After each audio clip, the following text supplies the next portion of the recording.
Hello दोस्तों, आज की इस वीडियो में जानेंगे एसबीआई में करंट अकाउंट कैसे आप ओपन कर सकते हैं। दोस्तों, अगर आप एसबीआई बैंक में आप अपना खुद का करंट अकाउंट ओपन करना चाहते हैं तो आप एसबीआई करंट अकाउंट के लिए ऑनलाइन अप्लाई कर सकते हैं। तो दोस्तों चलिए हम आपको आगे स्टेप में बताते हैं एसबीआई करंट अकाउंट कैसे ओपन करें।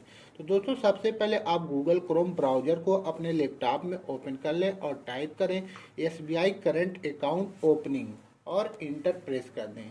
जैसे ही आप सर्च करेंगे एसबीआई करंट अकाउंट ओपनिंग, आपके सामने कुछ इस तरह का पहला वाला ऑप्शन आ जाएगा, open current account online in India. तो आपको इस पर क्लिक कर देना है। इस पर क्लिक करने के बाद आपको थोड़ा इंतज़ार करना है वेबसाइट ओपन होने तक। एक बार वेबसाइट ओपन होने के बाद आपके सामने कुछ इस तरह का इंटरफेस आ जाएगा और यहाँ पर करंट अकाउंट लिखा हुआ होगा। उसके बाद आपको फीचर्स क्या क्या मिलेंगे यहाँ पर लिखा हुआ है। यहाँ पर आप फीचर्स को पढ़ सकते हैं। फिलहाल हम अप्लाई करते हैं, तो अप्लाई नाउ पर क्लिक करेंगे।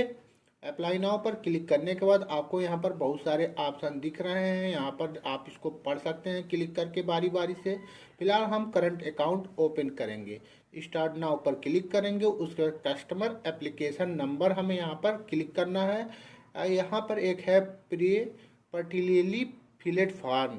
तो यहाँ पर अगर आप फॉर्म कस्टमर जैसे आप करंट अकाउंट के लिए अप्लाई कर रहे हैं और बीच में आपने फॉर्म को अधूरा छोड़ दिया, पूरा फिलअप नहीं किया, तो आप यहाँ पर क्लिक करके दोबारा से उस फॉर्म को फिलअप कर सकते हैं। यहाँ पर प्रिंट अकाउंट ओपनिंग फॉर्म, तो आप यहाँ पर जो एप्लीकेशन के लिए अप्लाई किया है उसकी प्रिंट आउट यहाँ पर क्लिक करके बाद में निकाल सकते हैं। तो फिलहाल हम न्यू करंट अकाउंट के लिए अप्लाई कर रहे हैं और अभी हमने फिलअप फॉर्म नहीं किया है, तो हम यहाँ पर क्लिक करेंगे कस्टमर एप्लीकेशन फॉर्म।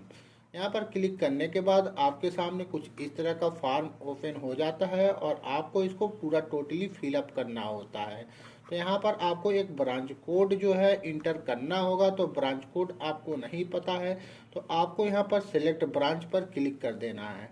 जैसे ही क्लिक करेंगे आपके पास यहाँ पर लोकेशन का ऑप्शन दिया जाएगा, तो आप अपना लोकेशन यहाँ पर सेलेक्ट कर सकते हैं। जैसे यहाँ पर मेरा जो भी लोकेशन है मैं यहाँ पर सेलेक्ट कर लेता हूँ। तो फिलहाल मैं अपना लोकेशन यहाँ पर देख रहा हूँ, अभी तक मुझे अपना लोकेशन दिखा नहीं, तो देखते हैं। ये मुझे मेरा लोकेशन मिल चुका है। अब यहाँ पर आपको ब्रांच सिलेक्शन कर लेना है। तो आपके नज़दीक जो भी ब्रांच होगा आप उसका चुनाव कर सकते हैं। तो यहाँ पर हमने लोकेशन सेलेक्ट कर लिया और ब्रांच, उसके बाद गो पर क्लिक कर देना है। जैसे ही आप इतना करेंगे आपको ब्रांच कोड ऑटोमेटिक यहाँ पर दिख जाएगा और ब्रांच नेम यहाँ पर लिखा हुआ आ जाएगा। तो इस तरह से आप अपना ब्रांच कोड और ब्रांच नेम पता कर सकते हैं। अब आपको name of the entity in block letter, आपको बड़े लेटर में यहाँ पर आप जिस भी नाम से मतलब आप इंडिविजुअल करंट अकाउंट ओपन कर रहे हैं या किसी संस्था के नाम से, तो आपको यहाँ पर नाम लिख देना है। तो यहाँ पर हम चलो इसको फिलअप कर लेते हैं। उसके बाद डेट ऑफ इनकॉर्पोरेशन, तो आपको यहाँ पर डेट इंटर करना है अपने कॉरपोरेशन का जिस डेट में आपने रजिस्टर किया था। उसके बाद यहाँ पर पैन कार्ड नंबर इंटर करना है जो कि आपके पास ऑलरेडी होगा। उसके बाद प्लेस ऑफ इनकॉर्पोरेशन, तो आपका जो एड्रेस है आपके ऑफिस या जो भी आपका बिजनेस है उसका जो एड्रेस है आप यहाँ पर इंटर कर देंगे। उसके बाद आपको यहाँ पर जीएसटी इंटर कर देना है। अगर जीएसटीएन आपके पास नहीं है तो आप इसको खाली छोड़ सकते हैं। फिलहाल जीएसटीएन आपको यहाँ पर फिलअप करना पड़ेगा। उसके बाद यहाँ कंट्री ऑफ इनकॉर्पोरेशन, तो आपको यहाँ पर इंडिया दिख रहा है। अगर अदर कंट्री से हैं तो आप उसका सेलेक्ट वहाँ पर चुनाव कर सकते हैं। उसके बाद आपसे यहाँ पूछा जा रहा एंटिटी कॉन्स्टिट्यूशन टाइप, तो आपको यहाँ पर एक ऑप्शन का चुनाव करना है। जैसे कि आप सोल प्रोपर्टीनरशिप है तो आपको इसका चुनाव करना है। अगर पार्टनरशिप फर्म है तो आप इसका चुनाव करेंगे। अगर प्राइवेट लिमिटेड कंपनी है तो इसका चुनाव करेंगे। जो भी है आपका, यहाँ से आप किसी एक ऑप्शन को सिलेक्ट कर सकते हैं। यहाँ पर मैं सोल प्रोपर्टीशिप सेलेक्ट कर रहा हूँ। उसके बाद यहाँ पर आइडेंटिफिकेशन टाइप पूछ रहा आपसे, तो यहाँ पर आप किसी एक को सिलेक्ट कर सकते हैं। फिलहाल मैं अदर सिलेक्ट करूंगा आइडेंटिफिकेशन टाइप में, और यहाँ पर नंबर लिख दूंगा आधार कार्ड का। आधार कार्ड का आपका जो भी नंबर है आप इसको यहाँ पर लिख सकते हैं। उसके बाद प्लीज स्पाइसी में आप इसको ऐसे ही रहने दें, कुछ भी नहीं करेंगे। उसके बाद यहाँ पर लिखा हुआ है डिटरमाइन वेदर एंट्री, इसमें आपको कुछ भी नहीं करना है, इसको ऐसे ही छोड़ देना है। यानी इस वाले ऑप्शन को, इस वाले ऑप्शन को, इस वाले ऑप्शन को और इस वाले को, इन चारों को ऐसे ही छोड़ देना है ब्लैंक। उसके बाद आपके यहाँ पर इस वाले ऑप्शन पर क्लिक करेंगे, आपसे कॉन्टेक्ट डिटेल्स फिलअप करने के लिए बोला जाएगा, तो आप यहाँ पर अपना मोबाइल नंबर इंटर कर सकते हैं, यहाँ पर दूसरा मोबाइल नंबर इंटर कर सकते हैं। अगर आप चाहें तो एक ही मोबाइल नंबर यहाँ पर इंटर कर दें, उसके बाद एक ईमेल आईडी यहाँ पर इंटर कर दें। तो यहाँ पर दूसरा कॉन्टेक्ट डिटेल्स हमने फिलअप कर दिया। अब प्रूफ ऑफ आइडेंटिटी पर क्लिक करेंगे और आपको यहाँ पर बहुत सारे ऑप्शन दिख रहा है, तो आप यहाँ प्रूफ ऑफ आइडेंटिटी पे क्या देना चाहते हैं। अगर आपके पास एक्टिविटी प्रूफ है यानी सोल प्रॉपर्टीशिप ओनली का है तो इस पर क्लिक कर देंगे, नहीं तो आप यहाँ पर अदर पर क्लिक कर देंगे और वो डिटेल्स यहाँ पर लिख देंगे। तो फिलहाल मैं इस वाले ऑप्शन को चुनाव करूँगा और इसको अनसेलेक्ट कर दूँगा। उसके बाद प्रूफ ऑफ एड्रेस, तो प्रूफ ऑफ एड्रेस में आपको यहाँ पर आपके ऑफिस का यहाँ पर टिक मार्क कर देना है, registered office address in India. यहाँ पर आपका जहाँ पर भी ऑफिस है, अगर घर पर है, घर पर से ही आप वर्क करते हैं तो यहाँ पर घर का एड्रेस लिख देंगे, और अगर कहीं अदर स्थान पर आपका ऑफिस है तो यहाँ पर पूरा एड्रेस लिख देंगे। उसके बाद यहाँ पर कॉरस्पॉन्डेंस एड्रेस आपसे पूछा जा रहा है, अगर आपका ये वाला एड्रेस और ये एड्रेस दोनों सेम है तो यहाँ पर टिक मार्क कर देंगे और इसको भी फाइनल कर लेंगे। अगर आपका एड्रेस अलग है तो यहाँ पर आप उस एड्रेस को लिखेंगे। उसके बाद आ जाते हैं डिटेल्स ऑफ रिलेटेड पर्सन, तो यहाँ पर क्लिक करेंगे नंबर ऑफ रिलेटेड पर्सन, तो यहाँ पर एक related number of related person, तो यहाँ पर आप एक लिखेंगे, और नंबर ऑफ बेनिफिशियरी ओनर एक लिखेंगे। यहाँ पर आप अगर अधिक हैं आपके रिलेटेड पर्सन और बेनिफिशियल ओनर तो आप उस नंबर को यहाँ पर लिखेंगे। अब आपसे पूछा जा रहा country of residence as per tax law, तो आप यहाँ पर लिख देंगे, यहाँ पर यस पर टिक मार्क ऑलरेडी रहेगा। यहाँ पर आपको अपना नाम लिख देना है, जो कि आपको अपना पूरा फुल नाम लिखना है, जो कि आपके मार्कशीट या जीएसटी पर अवेलेबल है, उस नाम को यहाँ पर पूरा फिलअप कर दें।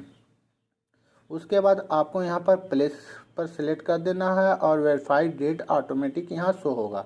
उसके बाद आपको सेव एंड कंटिन्यू पर क्लिक करके आगे बढ़ जाना है। चलिए आपको बता देते हैं। तो दोस्तों सारी डिटेल्स फिलअप करने के बाद सेव एंड कंटिन्यू पर क्लिक कर देना है। जैसे ही आप क्लिक करेंगे आपके सामने कुछ इस तरह का ऑप्शन आ जाएगा। यहाँ पर लिखा है data save successfully with reference number इतना, तो आपका ये रेफरेंस नंबर है, आप इसको नोट कर लेना है। Kindly proceed with account opening form, तो क्लिक हेयर टू प्रोसीड पर क्लिक कर देना है। अब आपको इस वाले अकाउंट ओपनिंग फॉर्म वाले ऑप्शन पर भेज दिया गया है। अब आपको यहाँ पर डिटेल्स फिलअप करना है, तो हम इस वाले ऑप्शन को भी फिलअप कर लेंगे। कैसे फिलअप करना चलिए आपको बता देते हैं। अकाउंट ओपनिंग फॉर्म को, तो यहाँ पर पहले दो ऑप्शन आपको दिख रहा है, एक यहाँ पर और एक यहाँ पर। तो अगर आप फर्स्ट ऑप्शन को सिलेक्ट करते हैं तो इसका मतलब आप किसी अदर बैंक से लोन नहीं लिया है, आप इसलिए आप इस ऑप्शन का चुनाव कर रहे हैं। अगर आप किसी अदर बैंक से लोन लिया है तो आप इस वाले ऑप्शन को सिलेक्ट करेंगे। उसके बाद आपको यहाँ पर नेचर और बिजनेस सिलेक्ट कर लेना है, तो यहाँ पर आप जो भी है आपका बिजनेस उसको आप सिलेक्ट करेंगे। उसके बाद आपकी इंडस्ट्री टाइप क्या है तो आप यहाँ पर सिलेक्ट कर लेंगे। उसके बाद आप एनुअल टर्नओवर सेलेक्ट कर सकते हैं, तो आपका जो भी एनुअल टर्नओवर है आप उसका चुनाव करेंगे। उसके बाद आपको यहाँ पर dealing with SBI sincere year select करना है, तो आप इसको यहाँ पर तीन ऑप्शन दे रहे हैं, तो आप किसी एक का चुनाव कर सकते हैं। ब्रांच नेम आप लिखना चाहें तो लिखें, नहीं तो इसे खाली ही छोड़ दें। नेचर ऑफ अकाउंट को भी आप ऐसे ही ब्लैंक छोड़ सकते हैं। क्रेडिट फैसिलिटी भी को आप ऐसे ही छोड़ सकते हैं। मोड ऑफ ऑपरेशन, तो सिंगल ज्वाइंट सेपरेटली आप जो भी अकाउंट ओपन करना चाहते हैं उस ऑप्शन का चुनाव करेंगे। तो मैं सिंगल ऑप्शन का चुनाव कर रहा हूँ। अब आपसे यहाँ पर पूछा जा रहा है corporate internet banking please visit branch enable corporate internet bank. यहाँ पर आपको जो भी फैसिलिटी चाहिए आप उसका चुनाव करेंगे। यहाँ पर जैसे मैं क्या क्या चाहता हूँ उसको सेलेक्ट करूँगा, तो आपको जो भी सर्विस चाहिए आप उसका चुनाव यहाँ पर करेंगे। दोस्तों अभी हमें जो भी फैसिलिटी चाहिए सबको टिक मार्क कर दिया है। अगर आप भी इस तरह से टिक मार्क कर लेंगे और उसके बाद आगे बढ़ जाएं। उसके बाद यहाँ पर स्टेटमेंट फ्रीक्वेंसी पूछ रहा है, तो आप मंथली चाहते हैं, क्वार्टरली चाहते हैं, हाफ ईयरली चाहते हैं, तो आप मंथली सिलेक्ट कर लें। उसके बाद यहाँ पर आपको स्टेटमेंट सेंट मेल आईडी आपको डालना होगा, तो आपको यहाँ पर एक ईमेल आईडी देना है। उसके बाद SMS alert to be sent on, तो मोबाइल 1 या मोबाइल 2, आपने पहले ही मोबाइल नंबर 1 और 2 फिलअप किया है तो आप मोबाइल 1 में सेलेक्ट कर सकते हैं। तो यहाँ पर ईमेल आईडी इंटर कर देंगे। उसके बाद आते हैं अकाउंट वेरिएंट पर। अकाउंट वेरिएंट पर आने के बाद यहाँ पर आपको बहुत सारे ऑप्शन दे रहे हैं, आप किस तरह का करंट अकाउंट ओपन करना चाहते हैं। रेगुलर करंट अकाउंट में आपको मिनिमम 5,000 रुपये बैलेंस अपने अकाउंट में दिखाना होगा। उसके बाद डायमंड है, उसमें 5 लाख या 50,000 रुपये है। पावर ज्योति है, तो सबके लिए अलग अलग लिमिटेशन दिया हुआ मिनिमम बैलेंस के लिए, तो आप जिस भी ऑप्शन को सिलेक्ट करना चाहते हैं कर सकते हैं। फिलहाल मैं रेगुलर करंट अकाउंट ओपन कर रहा हूँ, जिसमें मिनिमम बैलेंस जो है होना चाहिए 5,000। तो उसके बाद नॉमिनेशन में अगर आप किसी को नॉमिनेशन बनाना चाहते हैं तो फर्स्ट ऑप्शन का चुनाव करेंगे, अगर नहीं तो नो पर क्लिक कर देंगे। उसके बाद आपको सेंड और ये सारे फॉर्म फिलअप करने और सेव एंड कंटिन्यू पर क्लिक कर देना। चलिए हम इस फॉर्म को फिलअप कर लेते हैं, उसके बाद आपको आगे ले चलते हैं और बताते हैं आगे क्या करना है। तो दोस्तों सारी डिटेल्स फिलअप करने के बाद सेव एंड कंटिन्यू पर क्लिक कर देना है। तो अभी हम आ गए हैं एनेक्सर वाले फार्म पर, तो हमें यहाँ पर एनेक्सर 2 और एनेक्सर 3 फार्म को फिलअप करना होगा। तो हम पहले एनेक्सर 2 को देख लेते हैं। तो यहाँ पर क्लिक करने के बाद आपको एंटिटी नेम यहाँ पर ऑलरेडी लिखा हुआ दिखेगा। उसके बाद डिटेल ऑफ रिलेटेड पर्सन, तो यहाँ पर आपको अपडेट रिलेटेड पर्सन डिटेल्स पर टिक मार्क कर देना है। उसके बाद यहाँ पर CIF नंबर लिखना है। CIF नंबर के लिए आपके पास सेविंग अकाउंट ऑलरेडी होना चाहिए। अगर आपके पास ये सेविंग अकाउंट है तो आप पासबुक पर CIF नंबर देख सकते हैं, आपको पासबुक पर CIF नंबर मिल जाएगा, आप उसको यहाँ पर फिलअप कर देंगे। उसके बाद यहाँ पर रिलेटेड पर्सन टाइप में आपको टिक मार्क कर देना है जो भी आपका है। यहाँ पर मैंने टिक मार्क कर दिया। उसके बाद दोस्तों यहाँ पर नीचे आ जाते हैं पर्सनल डिटेल्स पर। तो नेम यहाँ पर लिखना, first name, middle name, last name. तो यहाँ पर name, maiden name, father's name, spouse name, mother name, identity type. तो दोस्तों यहाँ पर नेम और फादर नेम और जो भी आपको यहाँ पर डिटेल फिलअप करना फिल कर दें। उसके बाद आइडेंटिटी टैब में आप आधार नंबर सेलेक्ट कर लें। उसके बाद आपको यहाँ पर आधार नंबर इंटर कर देना है। ये डायरेक्टर वाले ऑप्शन को DIN डायरेक्टर आइडेंटिफिकेशन नंबर जो है इसको ऐसे ही रहने दें। उसके बाद डेट ऑफ बर्थ आपको यहाँ से सेलेक्ट कर लेना, जो भी आपका डेट ऑफ बर्थ है। उसके बाद आ जाते हैं जेंडर, तो यहाँ पर जो भी आपका जेंडर है आप यहाँ पर सेलेक्ट कर लेंगे। उसके बाद मैरिड है, अनमैरिड है, जो भी है आप यहाँ पर सेलेक्ट कर लेंगे। उसका बाद यहाँ पर नेशनलिटी पूछ रहा है, तो आप इंडियन हैं तो इंडियन सेलेक्ट करेंगे। उसके बाद यहाँ पर पूछ रहा है रेजिडेंशियल स्टेटस क्या है, तो इंडिविजुअल आप सेलेक्ट कर सकते हैं या जो भी आपका होगा आप उसको वह सेलेक्ट करेंगे। प्लस सिटीजनशिप जो है आप यहाँ पर इंडियन सेलेक्ट कर लेंगे। उसके बाद यहाँ पर पॉलिटिकली एक्सपोर्ट पर्सन को आप नो कर देंगे। Country of tax residence automatic fill up है। उसके बाद हम नीचे आ जाएंगे, यहाँ पर आप पैन कार्ड सेलेक्ट करेंगे। उसके बाद यहाँ पर पैन कार्ड का नंबर इंटर करेंगे। अगर आपके पास पैन कार्ड नहीं है तो आपको फॉर्म 60 फिलअप करना होगा, फॉर्म 60 को टिक मार्क करना होगा। प्लेस या सिटी ऑफ बर्थ, यहाँ पर आपका जो भी सिटी ऑफ बर्थ है या प्लेस ऑफ बर्थ है यहाँ पर इंटर करेंगे। कंट्री ऑफ बर्थ ऑटोमेटिक यहाँ पर दिया हुआ है। उसके बाद आपको यहाँ पर एक डॉक्यूमेंट या 2 डॉक्यूमेंट जो भी चाहते हैं आप यहाँ अटैच कर देंगे। तो वोटर ID कार्ड और ड्राइविंग लाइसेंस दोनों मैं टिक मार्क कर दे रहा हूँ। उसके बाद proof of address in case, तो आपको एड्रेस टाइप यहाँ पर सेलेक्ट करना है। तो जो भी आपका एड्रेस टाइप है आप यहाँ पर सेलेक्ट कर सकते हैं। मैंने रेजिडेंशियल एड्रेस सेलेक्ट कर दिया है।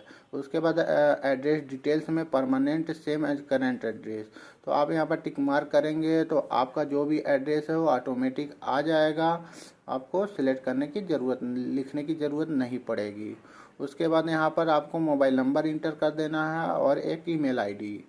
उसके बाद नीचे आ जाते हैं, यहाँ इसको कुछ भी नहीं करना, जैसे है वैसे ही रहने देंगे। उसके बाद यहाँ पर डेट लिख देना है और यहाँ पर प्लेस लिख देना, तो डेट ऑटोमेटिक लिखा हुआ है, प्लेस आपको यहाँ पर लिख देना है।